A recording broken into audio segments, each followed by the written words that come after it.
Hey there, Sidedoorables. The United States of America is about to turn 250 years old. And here in Washington, D.C., and especially at the Smithsonian, we're thinking hard about how to mark that milestone. Because birthdays are about memory, about looking at the past, taking stock of where we've come, the stories that have made us who we are, thinking, dang, am I really that old? And as a country, this means looking back at our founding. What are the ideals, the aspirations that were laid out at the very beginning? How have they shaped who we are becoming, who we've become as a nation, and where we're heading? And that is the question at the heart of this new exhibition at the Smithsonian Castle called American Aspirations. It's not big. It's 30 or so objects tucked in the west wing of the castle, which to me is about the size of a small chapel. Mm-hmm. And it is the brainchild of Smithsonian Secretary Lonnie G. III. And today we're going to sit down with Lonnie and talk with him about how in the heck do you choose which objects tell the story of American aspiration. Welcome to the show, Secretary Bunch. Thank you. It's my great pleasure. Is it okay if I call you Lonnie? Please. Okay. You can call me Lizzie. Well, no, I wasn't going to. You're too formal. So I want to talk about the exhibition. Mm-hmm. But first, I want to ask, when you think about the nation turning 250, what emotion comes first? Well, I think that what's important is to recognize that the challenge for America is to find common ground. And for me, it's the 250th and celebrating Jefferson allows us to understand what America was, what it is, but maybe what it can be. And I've always been shaped by words that were said to me by a sharecropper that I was working with 30 years ago in South Carolina, who said, I'm not sure what a historian does, but maybe your job is help people remember, but help them remember not just what they want, but what they need to remember. And I think that's part of what we want to do at the Smithsonian, is give people what they want, but also what they need to be able to understand and find clarity and find hope. I think the Rolling Stones would be proud. Absolutely. So you are the secretary of the Smithsonian, which, just to make sure everybody's on the same page, does not mean that you get coffee for other people and book hotels. You are, to put it plainly, the boss. But I do get coffee and book hotels, too. So. Well, that is good to know. But you also steward the entire institution, yes, which I think is a role that carries a lot of responsibility, but especially at a time when our national narratives are so publicly in contention. Before you were the boss, and you were a Smithsonian and a curator, how long has it been since you curated an exhibition yourself? Well, I curated a lot of the exhibitions in the National Museum of African American History and Culture, and that opened 10 years ago. So it's been a while since I've done things at the Smithsonian, but I've always helped other museums around the country doing exhibitions. So, the key to being the secretary is never lose who you are as a historian. And so that's why it was partially important for me to do this as well. Yeah, I was going to ask, what made you put your curatorial hat back on after so many years? I think it's this notion of, first of all, it's who you are. Right? I'm a historian. When all else fails, I'm reading history or thinking about the past. But also I realized that at this stage, I had a long vision of what I think a good exhibition is, what I think America could use. So it was really the chance to do that.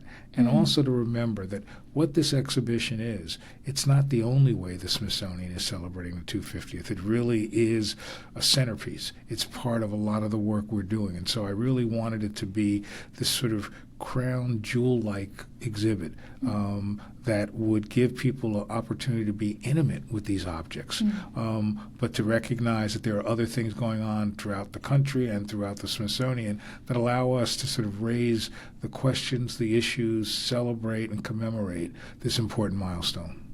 I love that you use the word intimate, because the exhibition really does have that feel. You go into this dark space with low light. It's small, it's kind of cozy feeling. Tall ceilings, though. Right. So it's grand, but it's cozy. And the objects are lit almost like jewels. Yeah, you said the crown jewel. Right. Mm-hmm. Was that part of your vision? Absolutely. The goal was that, I've curated so many exhibitions, from when I was in American history to others, and often in an exhibition, you're distant from the object. People sort of graze by. And what I wanted was that to think about the 250th, I wanted you to be intimate with the ideas, with the hopes, with the challenges, and with the objects that would do that. So rather than try to find 200 objects that would tell a story, I thought, let's just take a small number, even though that means you can't tell every aspect of it, but use it like jewel-like, almost like a relic, to use that to then learn, debate, and think about. So it really was an opportunity to sort of not overwhelm, but to challenge people to recognize the great strength of a nation is to recognize that it's a work in progress. And that for me, the power of the 250th, the power of Jefferson, is that his words are really sort of foundational.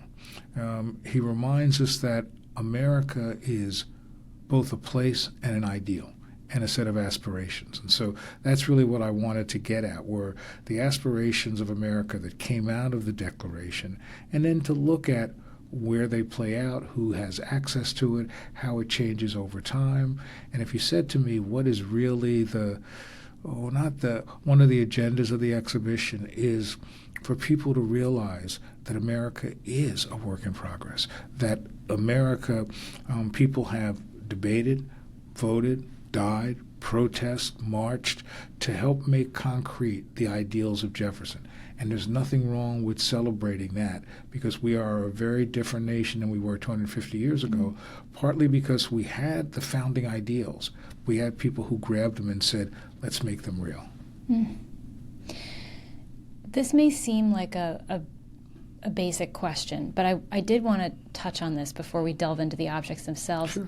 In the digital age, when you could be using multimedia presentations, timelines, or just documents, why objects? Well, I've thought a lot about that. I mean, when I was building the African American Museum, there was initial discussions about just do it digitally. But there's something unbelievably powerful about watching people engage with an object. It is both the sort of sense of reducing it to human scale. So you're not talking about immigration. You're looking at a particular object.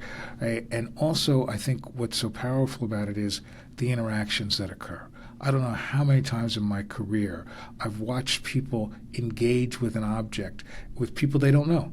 And suddenly somebody will sort of ask a question, and somebody will overhear. So, well, you know what? I think about this. And so there's a sense of learning that comes from that kind of informal engagement. And I think the other issue for me is that the objects are pretty cool. They are. But that's such a great point. You make something conceptual concrete. Yes. I mean, I think that's really the key, and that it's also about how do you humanize. I think the challenge from history is that we talk about slavery, immigration, work, voting rights, but sometimes we forget that people sort of were doing it as individuals, and I want you to reduce it to human scale. I think that's the great strength, is never to forget this is about people. It's not about the broad themes, it's about people. These objects together are telling the story of the nation, or the story of a nation in pursuit of its founding ideals. Yeah. Here at Sidedoor, we're in the business of telling stories. Stories are made of details, and the details that you select to include in the story amount to the story you tell. Right. So, in this case, the details are the objects. How did you think about selecting which details to include in this particular telling? You always try to find the right tension between scholarship and presentation. And for me, part of what exhibitions are not a written media, they're a visual media. And so for me, I used to be a lousy filmmaker. So for me, exhibitions are always about the visual. How do you make them like a film? And so what I realized is that in films, you've got a couple of scenes that may carry. And so I thought, let's just do that. Let's find a couple of objects, let them carry the weight. Let them not answer every question, but let them be the way that we can guide people into thinking. And so it was really thinking about what are the aspirations we wanted to explore, the pursuit of democracy, the pursuit of hope, the pursuit of freedom, the defending democracy. And for me, my favorite pursuit is always the pursuit of fairness. And so I wanted to sort of look at those themes, and as we grappled with that, then I said, okay, what do we really want to say? What object can really carry that or open the door to further questioning? And for us, it was always starting with the Jefferson desk. As somebody who was a curator in political history early in my career, I remember very passionately discovering two things. I had come back to the Smithsonian in the late 80s, and I was opening drawers, trying to find stuff. And I opened one drawer, and there was Abraham Lincoln's top hat that he wore the night he was assassinated. I was like, okay, Smithsonian's pretty cool. And then I opened a drawer, and there was the compass that Lewis and Clark carried when they went across the country, which taught me as a curator the key is not to be smart, just don't drop anything. That was really my understanding. And then I stumbled upon the Jefferson desk. And the fact that this tiny little desk was really something that Jefferson wrote some of the most powerful words ever. At the Declaration of Independence was drafted piece by piece on that desk. And that to me was both a way to humanize Jefferson, but also a way to sort of try to help people understand what those ideals were. And what I loved about the desk more than anything else is that Jefferson realized this was important. So he put a little note in it, making sure people knew that that was the desk he wrote the Declaration of Independence on. Really? Yep. Oh, so he was thinking down the line. Oh, absolutely. And then a year before he died, in 1825, he gave it to his granddaughter's husband, a guy named Joseph Coolidge. And Coolidge kept it, and then, sort of almost 50 years later, they decided to give it to the United States government, and it was accepted by acclamation by both houses of Congress. And so it sat in the State Department and then came to the Smithsonian in the 1920s. So for me, it is both the amazing object that it is, but also the fact that it survived. And that the Smithsonian really is the place that people trust to keep those objects, because those objects are really their memories. I love that. Yeah, I want to dive back into the desk. I think, this exhibition is up for a very short time, 2 months, which is a blink of an eye in museum time. Right. So most of our listeners will never get the chance to see it in person. So I'm hoping you can lead us on a little bit of a backstage tour of some of these objects. And the Jefferson desk that you mentioned, that is the first thing that you see when you walk into this room. It's right in front of you. And when I think desk, this is not what I picture. Right. So describe the desk for us. Its scale, what are we looking at? So Jefferson called it a writing box, right? It's probably 13 inches by 12 inches. It's not a big box, but what it is it's very creative. You open it and you can see where pens and inks and paper are kept. But you could also see how in an age of mobility, when you're in coaches or horseback, you can carry that with you. And the fact that you would be in meetings all day debating the future of the nation, and then you could go back to your room and pull that out and begin to draft a declaration. So powerful to me. Yeah, you can see these pen scratches and the hinges, and it's got a little drawer that does it have? Right. Does it? It's got a the little drawer drawer. pulls out with the Yep. almost like a little pencil organizer. I mean, I think about somebody saying, "I'm designing a desk. What do I need?" And he came with all the things he needed. And so, to me, that's about reducing it to human scale. Yeah. It's the scratches, it's the pen marks, it's the fact that Jefferson carried that with him and kept it in his whole life. Yeah, I think it takes something like the Declaration of Independence, which I think we can sort of think of as something that descended from heaven. Right. And it places it in the lap of a man with a pen sitting in a coach, in his hotel, in his office, writing. And it does situate it in a time and a place, and also I think in the hands of a man who was writing about equality at a time of great contradiction. But writing about equality for some, not all. Right? And so that's why I think, for me, the Declaration's foundational, because you could argue that whether it's Lincoln and the Civil War, whether it's women and the right to vote, and whether it's the African American desire to fight for civil rights, they all look back to that language and say, wait a minute, you promised.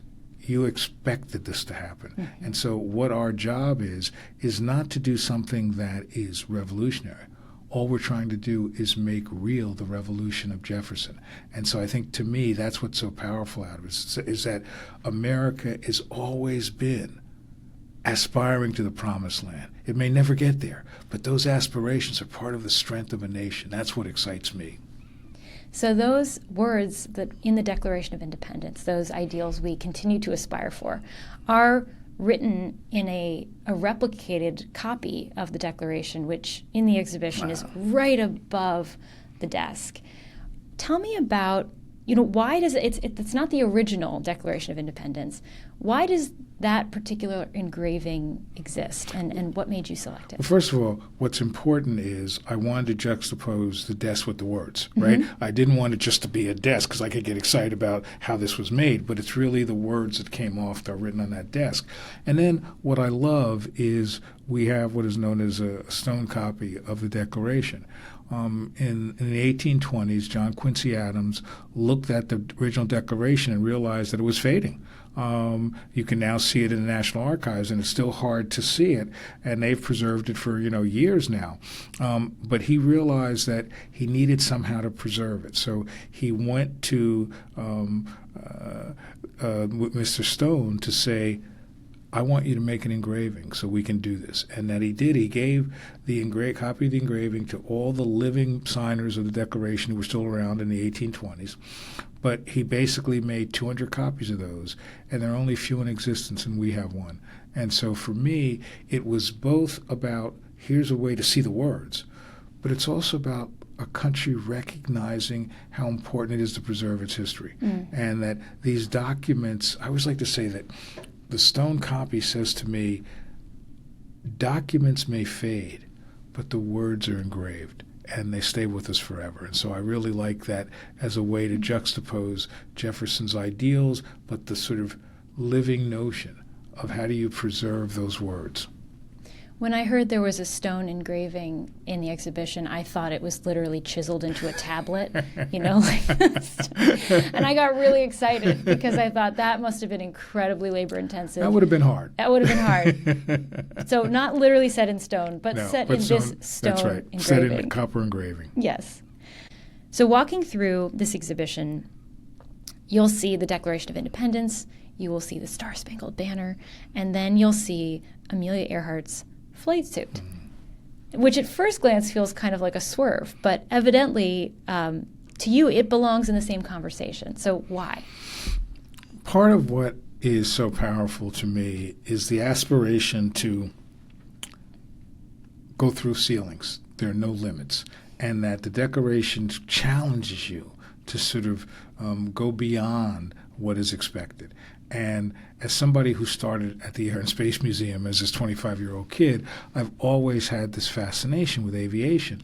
But for me, Amelia Earhart's flight suit is really about saying the strength of a nation is to allow people to soar beyond where they think they are.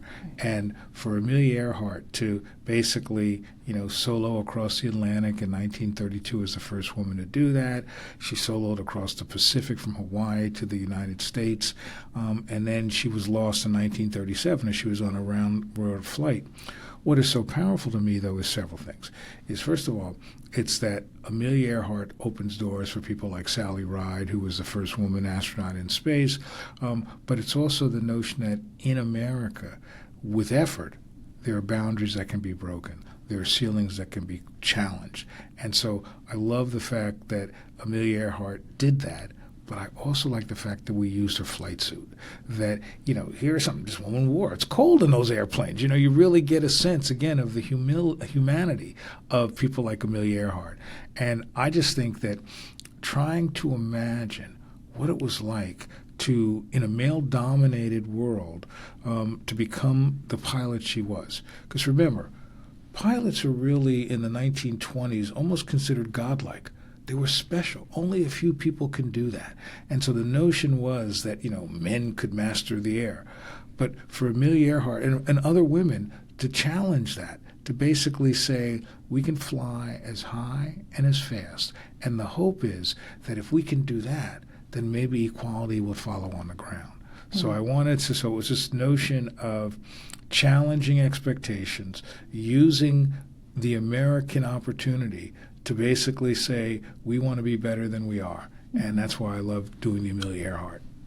On top of that, it is an exceptionally stylish garment, I think. Très chic. Très chic. Head to toe leather. It's got these cool big buttons. It's got leather cargo pockets. It is, remember, this is to keep you warm. So, but it's also stylish, right? And I think that what I love about it is that you could really look at it and just really deconstruct it. Think about, okay, why does she have these boots on? Why do you need that? What's it like in an airplane with limited heat that you're flying so high? And it really gives you a sense of how hard it was to just do something that we now take for granted, getting in an airplane. And so I wanted to basically make it much more complex and help people understand the challenge of just getting in an airplane in 1928. And I think there's something just visceral about being in the presence of fabric that touched a living person's skin, especially somebody so notable and who disappeared. You know, there's something very tactile about that idea. You know, this leather, she wore it. Well, in some ways, because she was lost, the flight suit becomes even more powerful. It's a symbol of who she once was, who she could have been. And I think that for me, it's really a way to say, how do you, yes, raise the question of breaking ceilings, but how do you remember her? This tells you about her size, her confidence, her courage. So for me, that's why I chose a very few objects. Let each object have a lot of layers and a lot of richness, and I think that's what this one does. I had this question as I was thinking about the Amelia Earhart flight suit. You know, do you think that we're especially drawn to figures who disappear mid-story? Because there's another figure in the exhibition who also disappears mid-story in an airplane. I don't know if that was a conscious connection, but it struck me that of all things, there's a parallel there. Well, I mean, I think that there's a sense of unfinished business, right? And that you basically sort of make the argument that part of what they're also doing is by unfinished business, they're challenging others to step up. And I think that's the power of kicking down doors, right? It's that you don't want to be just the first. You don't want to be the last. What you want to be is opening a door that says this is possible. This is what you can believe in. And so when I look at Amelia Earhart, imagine what it did to so many people. Because in early aviation, there are women that are trying to sort of play a role, African Americans playing a role. So what you see is that Amelia Earhart really opened doors for so many people that she could never imagine. So no exhibition about the great American democratic experiment would be complete without some campaign materials. And you have campaign materials, not from a recent campaign, but a hand-painted banner from 1860. And it says, "Lincoln and Hamlin, sure, in November, for justice shall triumph." Absolutely. Tell me about this banner. First of all, where would it have hung? It's huge. It's like a giant coat of arms or something. I love it. First of all, again, this is part of my heritage as a curator of political history, right? I'm a 19th century historian, and very few people know that Hannibal Hamlin from Maine was Lincoln's first vice president. I had never heard his name before going to this exhibition. And I love it. And the notion of, it's really part of the evolution of campaigning, right? That it really isn't until the 1830s that people began to realize it's okay to have politicians. It's okay to campaign. You know, Washington, even Jefferson worried about the factious nature of politics. Sorry, they were worried that campaigning would point out that politics. Yeah, here's what it is. Okay. Remember, the United States is a republic, not a democracy. And there was always a notion that the better sort should rule, because you need to make sure that, yes, you want to be accountable to the people, but you don't want people to be swayed by politicians. So that really wasn't something until really the 1820s and 1830s that you begin to realize that politics have a role to play. And then part of it is also, as you see the vote expanding, was initially only the elite, then it was sort of white males, and that what you began to do is figure out, how do you get people to care about your candidate? So they started campaigning. They started making things like buttons and banners. And this is a banner that was hung in Belfast, Maine, to convince people to come out and vote for Lincoln because the 1860 election is crucial, right? It's the election that's got Stephen A. Douglas running as a Democrat. You've got other candidates, and it really is an election about the future of America. And Lincoln, as the sort of first person from the Republican Party to be elected as president, really recognizes that he needs to demonstrate that he's got support in New England, Hannibal Hamlin, and that ultimately the election really is about getting people out to vote. And the fact that Lincoln won with only 39% of the vote is really very powerful. But ultimately, for me, it was just like, don't forget Hannibal Hamlin. Wow. Yeah, I won't now. What a name.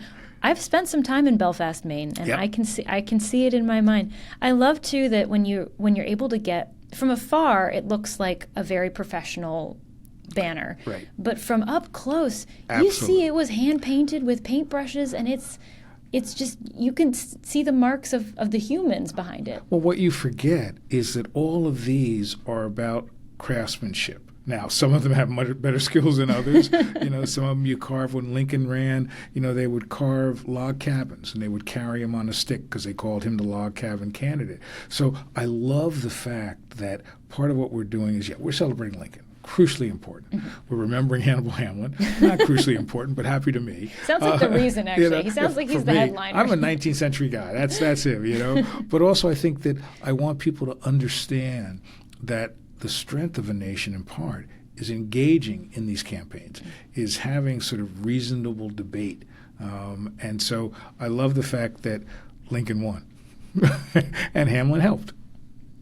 I did not realize that campaign materials were so relatively recent. Oh, absolutely. I mean, you really have, it's really like the 1840s that really you begin to see slogans like Tippecanoe and Tyler too, right? These are all ways to get people engaged with voting. Yeah. And what is so interesting is in the exhibit, we do have campaign buttons from the 1890s really to the present. And what's so powerful is with technology changing, with people using television, people still want those buttons. They want those buttons to be able to say, I'm supporting X, whoever X is. Because in a way, what it does, banners allow the community to rally. Buttons allow individuals to say, this is my person. That's powerful. You're really making me wish I wore my I Love Lonnie button today. Because we have them. Okay, so this next object is a shining example, pun intended, of ingenuity. This is a light bulb that you know well. Yes. Tell me about this light bulb. Well, first of all, it doesn't look like the light bulbs we have, right? It's really on a kind of wooden stand, and it's sort of this oblong glass shape, and you could almost say to yourself, well, what is it? Well, it's the light bulb that Thomas Edison invented that really brought light and electrification to the country. What I love about it, though, is Edison, first of all, he's in New Jersey, so that's always good. But Edison really is a great inventor, right? Thinking about how are ways you can use technology to enrich people. And for me, it's the notion of the electric light bulb that is so powerful. Remember, people are using whale oil, other things for lighting, flammable things. And Edison was trying to find a way to light the country that was, quote, safe. And what I think is so wonderfully interesting about this is that Edison, after years of experimentation, comes up with this that he thinks works, but then he figures out, how do you convince people that this is the way to go? So what he does is in Menlo Park in New Jersey on New Year's Eve, 1879, he basically says he invites people to come because he is going to light up his entire campus. And he electrifies his whole thing, and people are just blown away that they can see at night. And what I love about it is, one, I love the inventive genius. I love the fact that it's an America that gave you the freedom to dream and to invent in ways that people had not in other places. But also I love the marketing notion that, come see this lighting. I mean, you could just see people come from Philadelphia and New York, and my God, the thing is lit up. And what I think that's so powerful about it is that light bulb really leads to a transformation. It really helps America begin to think about electrification. Right? And now it takes it years because we're still doing rural electrification during the New Deal in the 30s. But it's this notion that set the country on a path that you would now have electricity, not just for light, but for so many other things. So for me, this is really about American ingenuity. It's about the promise of America. It's about giving you the opportunity to transcend. And I think that that's why this light bulb is so powerful. Plus, it's pretty cool looking. It's awesome. People will pay a lot of money at an antique shop for something like this. It looks very retro chic. Retro chic. I hadn't thought about it that way, but okay, I like it. I like it. I think it's back in. Did I hear a rumor that you had this light bulb in your office for a while? Yes. When my office was in the castle, before we had to close for the construction, we did have the Edison light bulb. We had a few things because what you want is when people are coming to see the secretary, yes, they're in the castle, that's right, but you also want to say, look at the cool stuff we have. So I would periodically walk somebody by and go, oh, that's the light bulb that Thomas Edison invented. Really? And that would disarm just about anybody. So, for me, these were objects that should be venerated, but they're also objects that help me sort of break down barriers and make people feel comfortable. That makes so much sense. I love that image. Well, you're going to have a bad meeting. Oh, my God. Look what The art of distraction. And bridging divides. That's a good way We can all be But impressed it's also by the art this. of distraction, too. It's sort of like, I want to win, so I disarm people. Very smart. This is politics. Okay, so I would love to talk about the Statue of Liberty. Yes. Not the Statue of Liberty, but because she's in New York Harbor, but there is a model in the exhibition. Tell me about this mini version of Lady Liberty. I was in New York yesterday, and I actually was stopping to look at the Statue of Liberty and think about how it is now so embedded in America's identity, right? But the maquette that we have was by Frederick Bartoli, who creates the Statue of Liberty. But it's a really powerful story. Part of why I put it in there was that I wanted to look at the pursuit of hope, right? How do you help Americans find hope? How do you help the world find hope? And that's part of the beacon of America, right? And so this maquette, which was brought to the Capitol in 1884 to give people an idea of what was coming, is really powerful, but it's powerful because it's got many layers. Now, when most people see it, they immediately think of immigration. They think of Edmund Lazarus. They think of that amazing poem, about sort of I lift my light for the golden door, and it's become a symbol of welcome to America, a symbol of leaving behind the worst of Europe or Asia and coming to the United States for what would be the hope of America. But I love that. It's a great story. But it's also important to recognize that what this was really created for had nothing to do with immigration. It was really about freedom.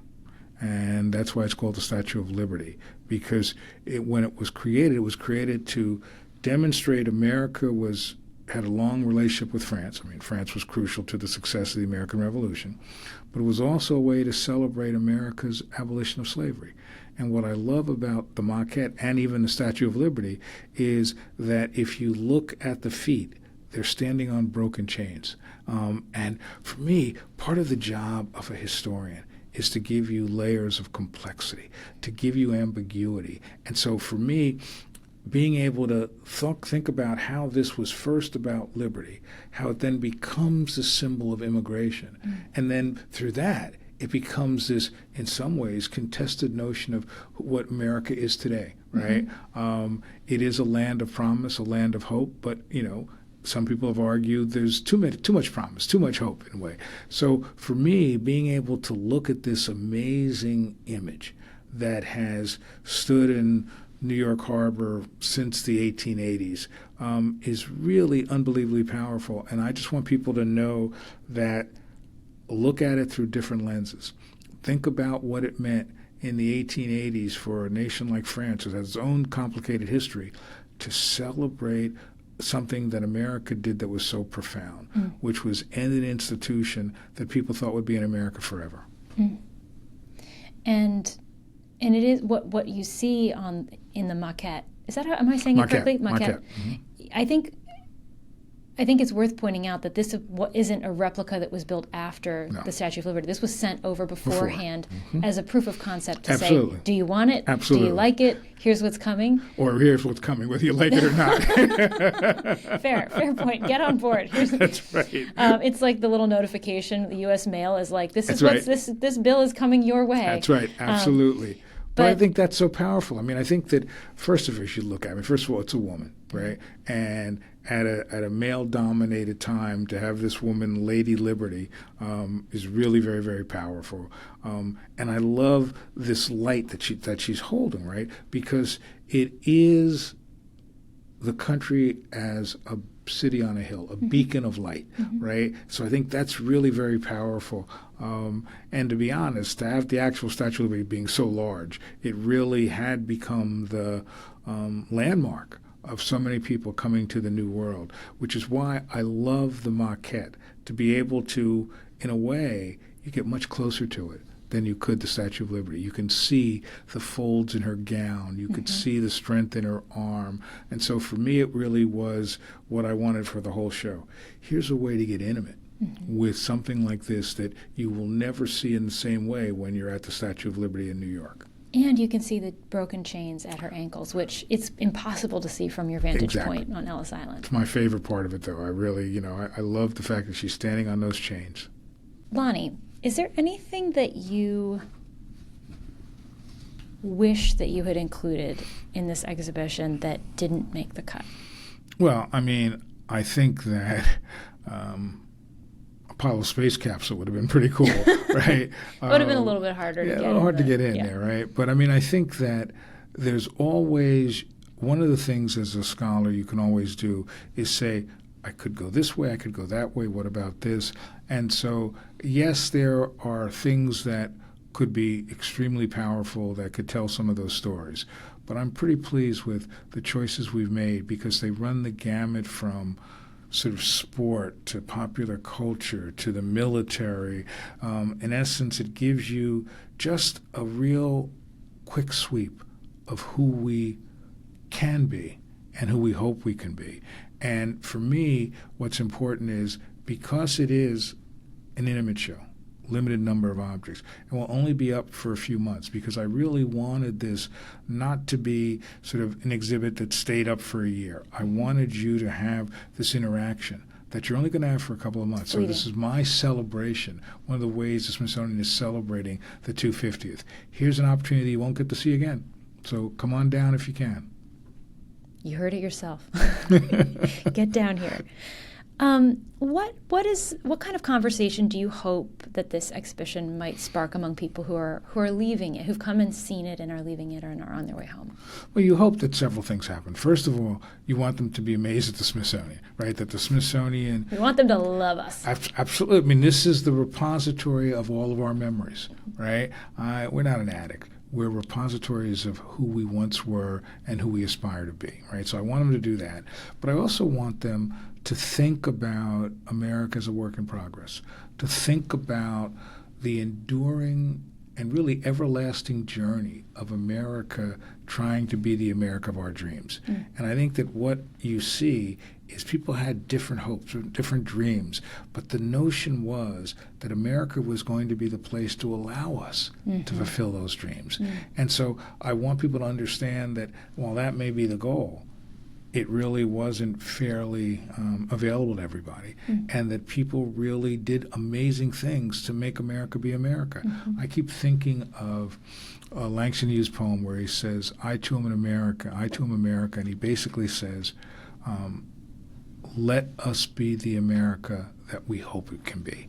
And I think that what you see is from the time of Jefferson, people are aspiring to something very different, and that ultimately we as a nation have grappled with that, not always successfully, and not without loss, not without real challenge, but ultimately the notion of the United States as a work in progress, rather than saying, we're here, we've made it.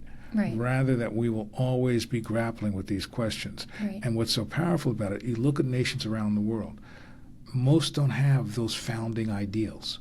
They don't have that thing to say, we could be better. We could live up to this. And I think that the challenge has always been the debates between those who think we're here and those who think we have much more to aspire to and let's work towards.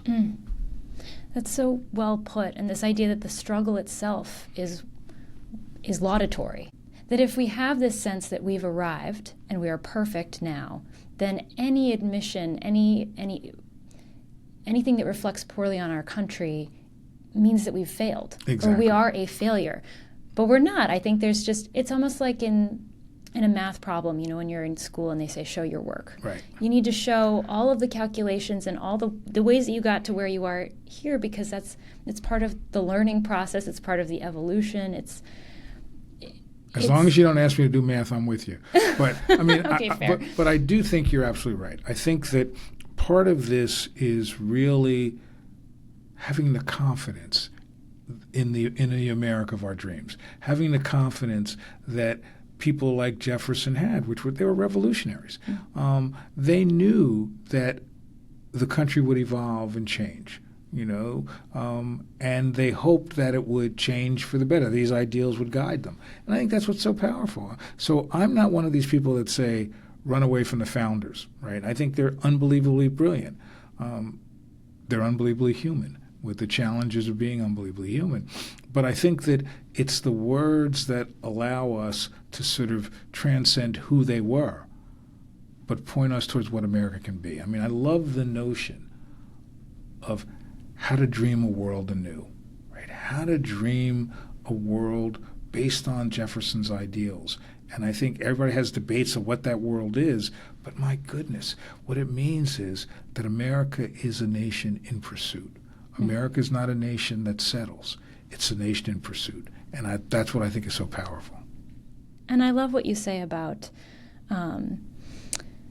admitting the Founding Fathers, admitting these mythological characters are human, because in admitting their humanity, we can follow their example. We will never be superhuman. We are only human, and so seeing them as such enables us, I think, to better follow in their footsteps or be inspired by their work. Well, I think that's right. I think it's sort of like saying, you don't know greatness if you don't know weakness, right? And so I think it's really important for us to be able to recognize that these were brilliant people, many men, but that they were shaped by the times, shaped by many of them being slaveholders, for example. I mean, I think that I've always felt that Jefferson understood freedom so much because he saw the lack of freedom every day with the people he held in bondage. So, I mean, in some ways, it's a challenge to understand the fullness of these folks, just like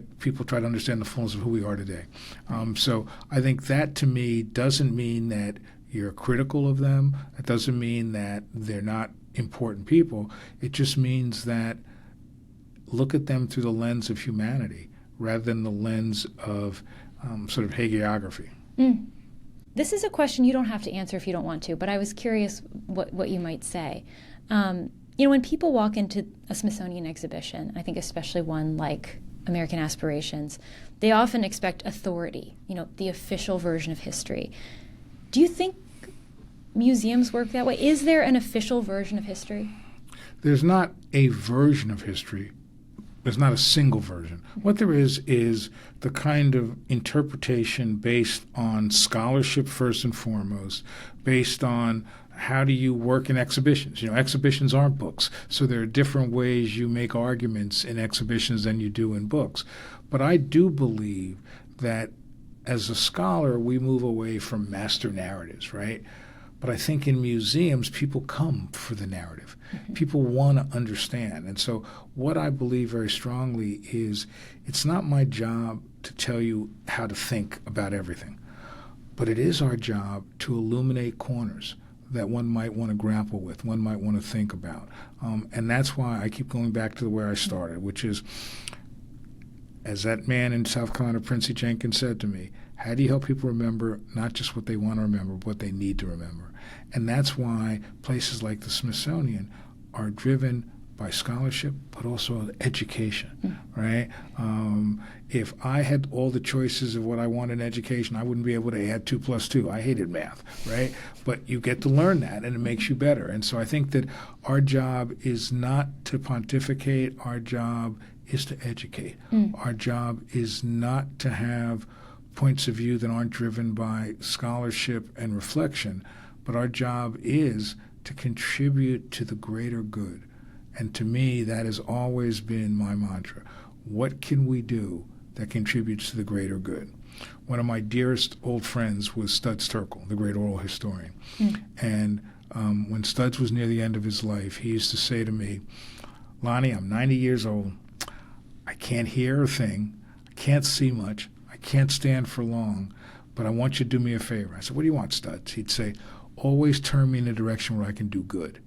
That's what I think museums are about, always helping people go in a direction where they can do good based on their understanding of science, art, history, culture, or at least that's what I believe. Thank you so much, Secretary Bunch. My great pleasure. It's such a pleasure talking with you.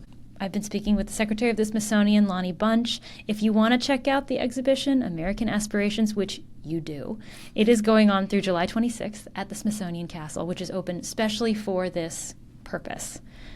Any final words? Well, I mean, I think that as I think about all the time I spent at the Smithsonian, from being a 25-year-old kid to today, I realize what an amazing gift the Smithsonian is, right? It is an opportunity to come for free, to understand art, history, science, and culture. And I am so privileged to work with over 7,000 gifted people who are public servants. And all they want to do is do good.